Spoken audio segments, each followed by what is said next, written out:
Good to have you on Tesla Shorts Time Daily, episode 449. I'm Patrick in Vancouver. Today is April 26th, 2026. Here's what you need to know about Tesla today.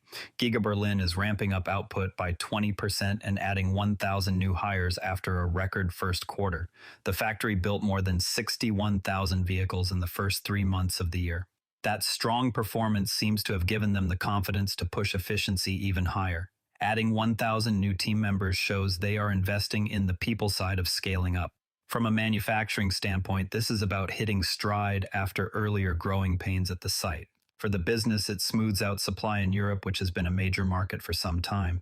It also spreads manufacturing risk away from relying so heavily on North America and China. Customers could eventually see steadier availability of vehicles as a result. There is also the possibility of better pricing over time as output climbs and costs distribute more evenly.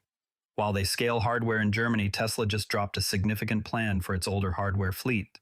Tesla will upgrade HW3 vehicles with the AI4 computer and extra cameras.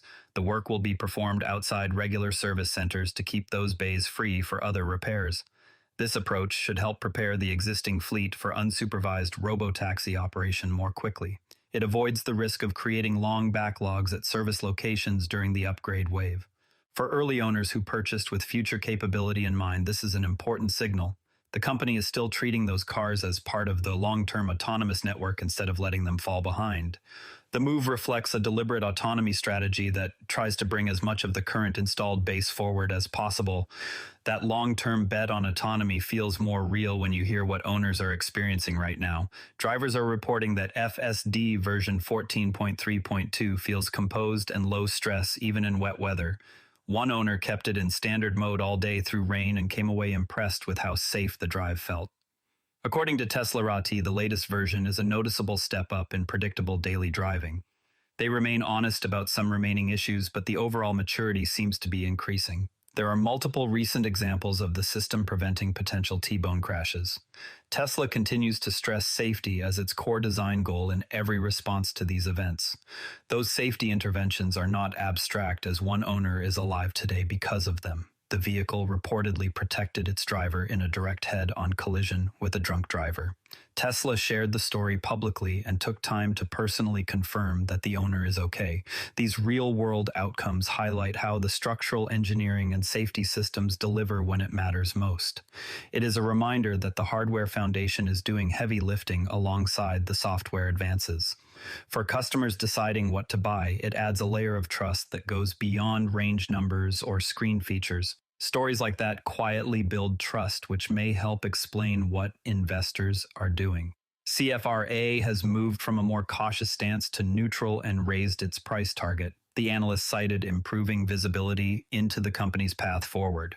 This is not a full-throated endorsement, but it does show analysts are revisiting their models. At the same time, retail investors poured roughly $287 million into TSLA over the past month.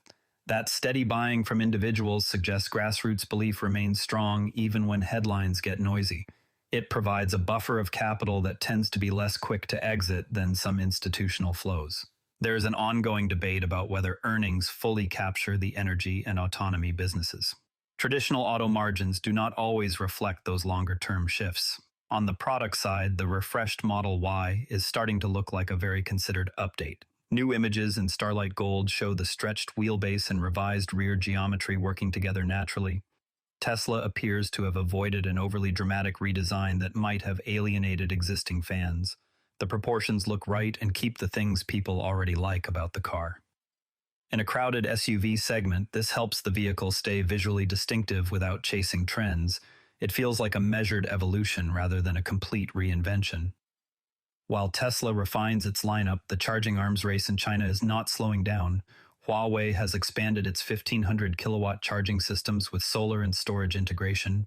The new setups pair extreme speed with liquid cooling and a 215 kilowatt-hour storage module.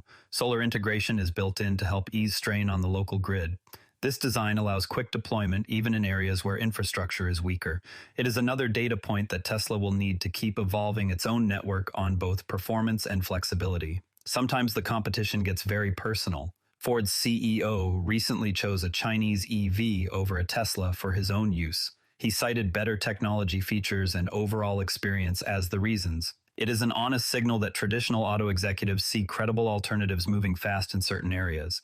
Perception matters as much as raw specification sheets in these choices.